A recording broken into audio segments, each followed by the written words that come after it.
Hello, everybody. This is JT Keating, Vice President of Product Strategy for Zimperium. Thank you for joining us once again as we continue to count down the most wanted list of the mobile menaces, those invisible little creatures that have been crawling around all of our smart devices and smartphones, wreaking havoc. This guy happens to be one of my favorites from a deviousness standpoint, and from a it's not about what he can do and who he can set up side of things. So I'm definitely looking forward to talking about bad Wi-Fi, aka rogue access points. You guys know the usual drill. We've got Q&A. I'll probably try and keep this to maybe 20 minutes worth of content, and then whatever questions you guys have, and then we'll let you go. In standard fashion, the slides can be made available, and there will be a recorded archive version up on our site very soon after the webinar concludes. We have deactivated the chat session or capability on Zoom. We had some difficulties with it a little while ago. So please use the Q&A section for any questions that you may have, whether it's questions that you would like me to field at the end, or if it's questions about technical things, whatever the case may be, then we can just look at them and respond to them there. So without further ado, let's spend a little bit of time with bad Wi-Fi mobile menace number 4. As we've been talking about, we've got the top 7 mobile menaces. We've put menaces together into various different buckets, and in classic most wanted fashion, we are going down to the number 1 most wanted, which is OS exploit. In mobile, which we'll talk a little bit about, the number 1 way to remain persistent and to be able to continue to weaponize a device at every level is to actually exploit it, compromise it in some way, shape, or form, elevate privileges. So anything that can get you there is the game in mobile. We've already gone through risky apps, which are legitimate apps but have privacy and security implications. We've spent time on malicious apps. A lot of people zero in on malicious apps. They are generally designed for fraud and some other stuff, as we discussed. Last week, we talked about man-in-the-middle attacks. Today, we're doing bad Wi-Fi. Then we'll finish out over the next few weeks with phishing, rogue profiles, and the OS exploit. So like I said, today's conversation is about bad Wi-Fi. Last week, or I think it's very important to know, as I was starting to mention just a little bit ago, there are 4 primary big buckets that you take these menaces and put them into. And as a general rule, this is what they are each all about when it comes to mobile. Because again, mobile is different largely because the operating system is closed down and the apps are all containerized, so apps can't play with other apps. They have to do something else like elevate privileges in order to play with another app. And then also, the user is the admin. If we think that there's a big enough problem with users when they're inside of a corporate network 100% of the time on a corporate-owned laptop that has central patch management system and all those things, now think of the fact that the user is the one making the decision. So malicious apps, as we talked about a couple weeks ago, they're predominantly untargeted in terms of the individual. They can be targeted in terms of the institution. For instance, BankBot has 650 banks currently in it. So the banks are being targeted, but the individuals are not. So malware itself, malicious apps and mobile, it's really untargeted and it's designed for fraud. Phishing is very similar. Now, both of these can be used to deliver exploits, to elevate privileges, as we mentioned, but they're really untargeted and they're designed to steal credentials or some sort of fraud, right? The primary mechanism, if somebody is targeting an account, spear phishing can fit in this category if they happen to have all the email stuff, but in terms of directly at the device, the number 1 way of being able to start a targeted attack against XYZ company is a network attack. If you control the network, then you can see who's on the network. So you sit in a coffee shop across from XYZ, you wait until you find somebody from XYZ, and then what you do is deliver one of those elevation of privileges, OS exploit, rogue profiles, things on those lines. that is the only way to maintain a persistent foothold and be able to weaponize the entire device in this world. So these things are not created equally, and network attacks are the primary. So one fundamental premise of Zimperium is we don't trust the network. We don't trust the network at all, because we assume, since we are designed from the very beginning to protect enterprises, we assume the bad guys will own the network if they're targeting a company, which is why when we get to our solution, we do all of our detection on device.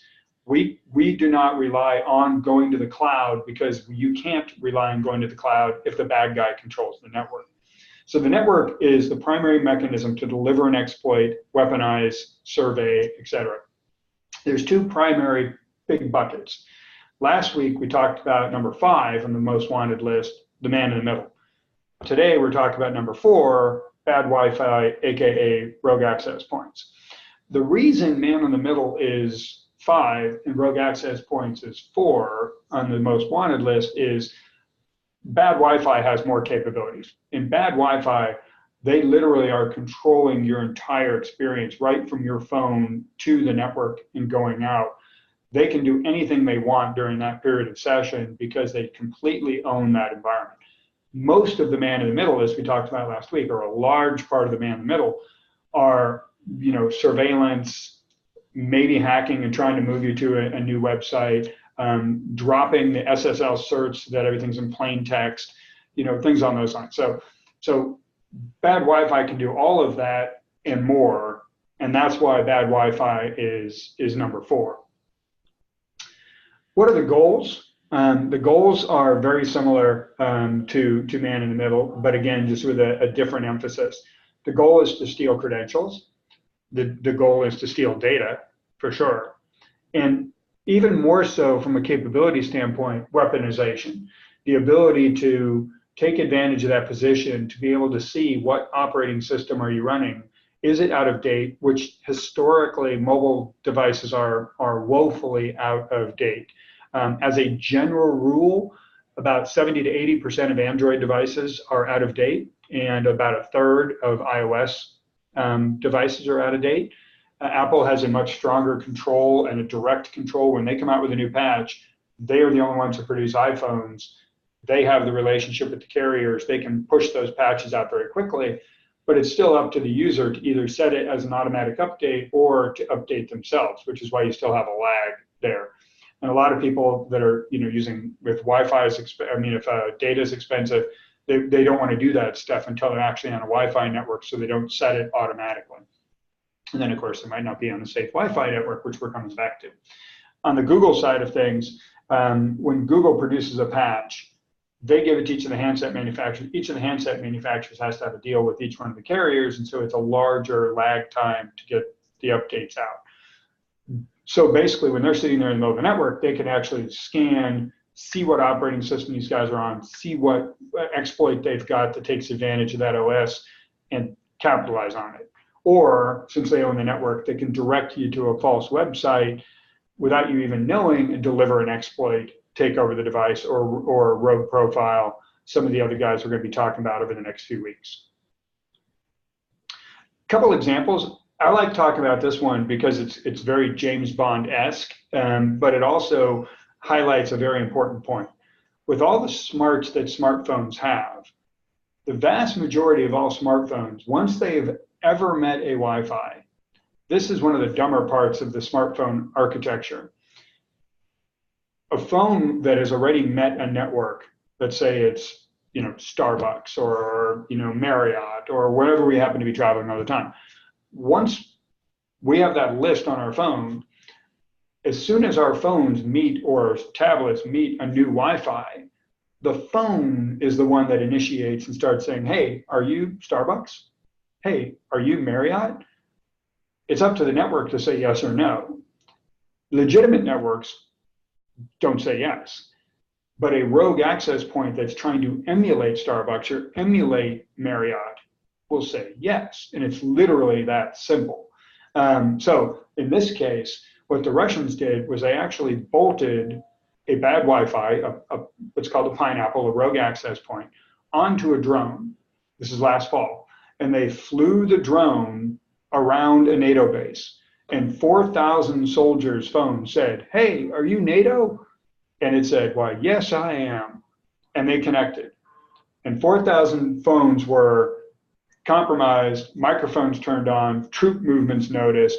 The only reason they ultimately ended up getting caught, because they didn't have a solution like Imperium on them yet, the only reason they ended up getting caught was because the Russians started sending fake orders.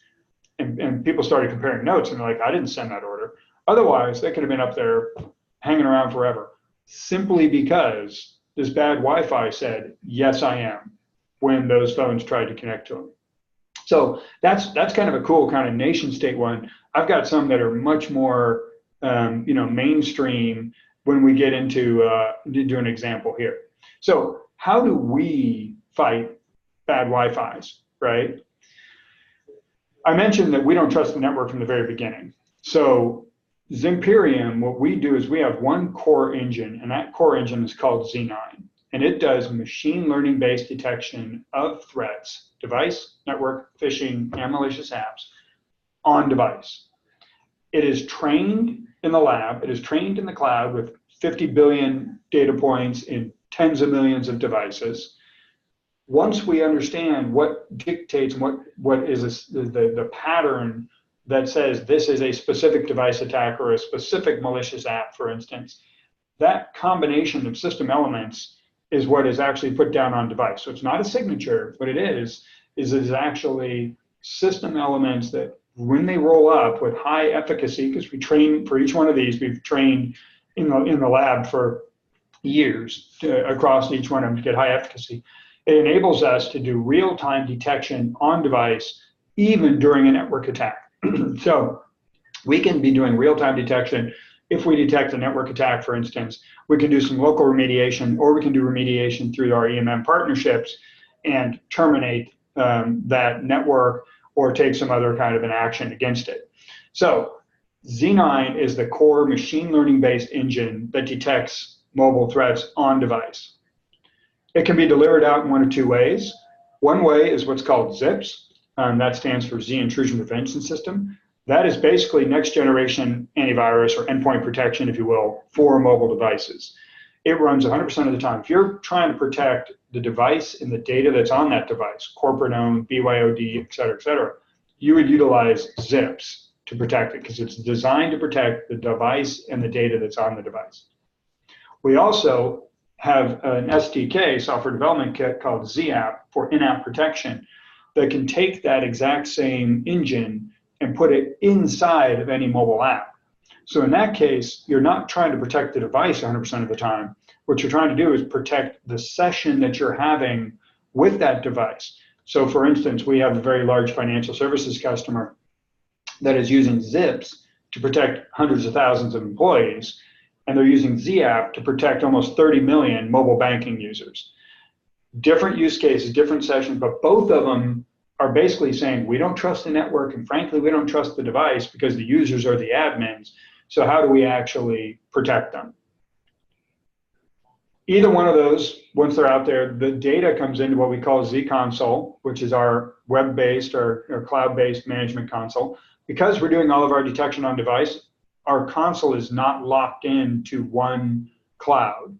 So whereas the folks that are doing cloud-based detection are all AWS, we're AWS, we're also Google, we're also Oracle, we're also Azure.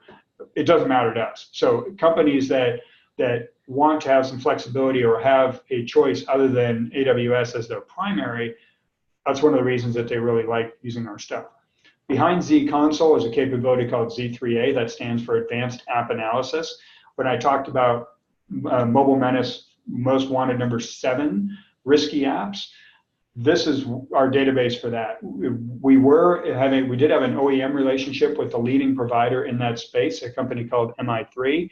Earlier this year, Imperium acquired MI3, so it's now 100% part of the Imperium family. And that helps us do privacy and security risks of the apps that are in your environment that are not malicious. The malicious ones are already being detected by Z9. We integrate back in with the broadest set of EMM providers. We are also the only ones that can handle multiple EMMs in a single console. So if you're on AirWatch and you're going to Intune or BlackBerry and going to Mobile Iron, whatever the case may be, or if you keep both because you inherited both, we can handle both within one instance, so it doesn't matter to us. We're also the only ones who have actually taken our agent, the ZApp agent here, and embedded it inside of an EMM agent, and that's with Mobile Iron currently. So with Mobile Iron, you can detect and you can remediate on device without ever leaving on the network. So it's a very, very effective and very popular offering. We also have some of the greatest, most detailed threat forensics. You can take that, you can drop it into any SIM, including Splunk, including McAfee EPO, ArcSight, I mean, all the rest of them for that side of things. Because again, we were designed from the very beginning to be enterprise focused. So a couple examples of bad Wi-Fi that we actually, these are ones we directly have encountered. We have, I think, somewhere around 60, 70 million endpoints around the world right now. So we see a lot of these things. Here's just two examples. One was a bank of ours in Asia. And in this particular case, a hacker set up these rogue access points. Straightforward down the story I was just telling, even with the Russian story. All of a sudden, all these bankers started getting this thing where the phone thought it was connecting to the bank's network, but it clearly wasn't.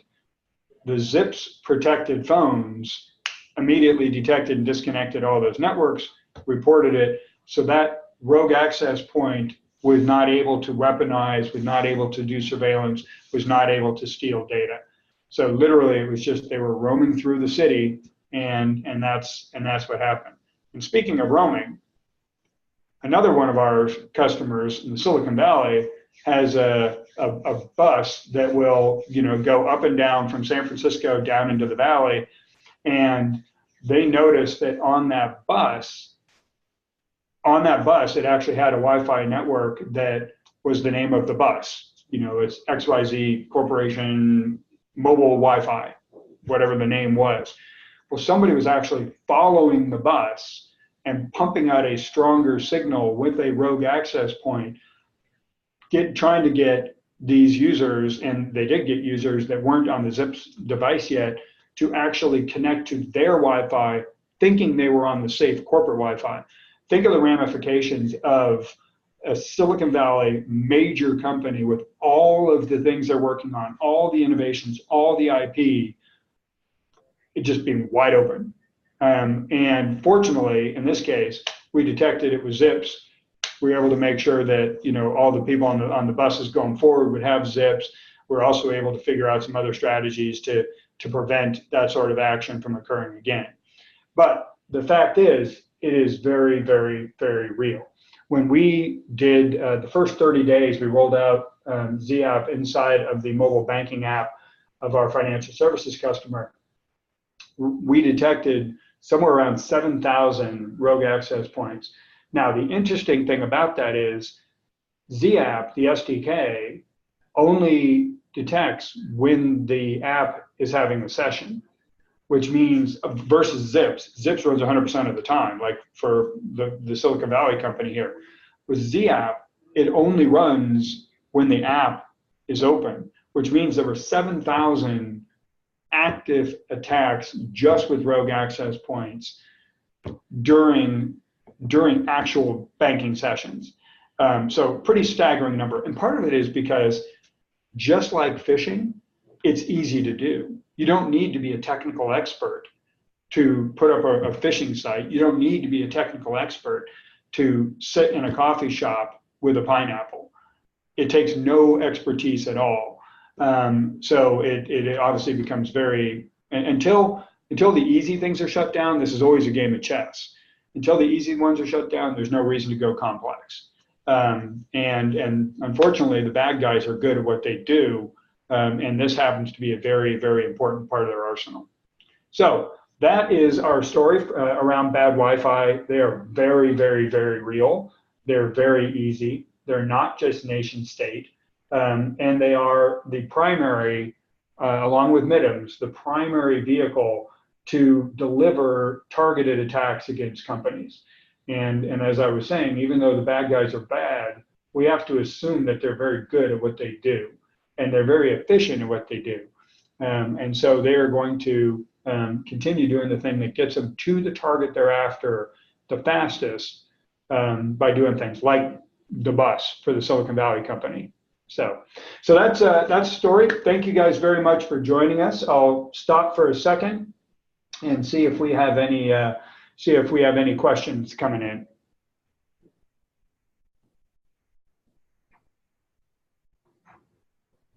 It does not appear that we do. So with that, once again, the archive will be up on the site here pretty quickly. We can make slides available to everybody. And I just want to thank everybody again. Next week, we're moving on to yet another favorite, and one that is kind of interesting from a targeted standpoint, and that's phishing, as we go into the last three, the three top most wanted mobile menaces. So hopefully you all will join us for that as well. Thanks a lot. Have a great day.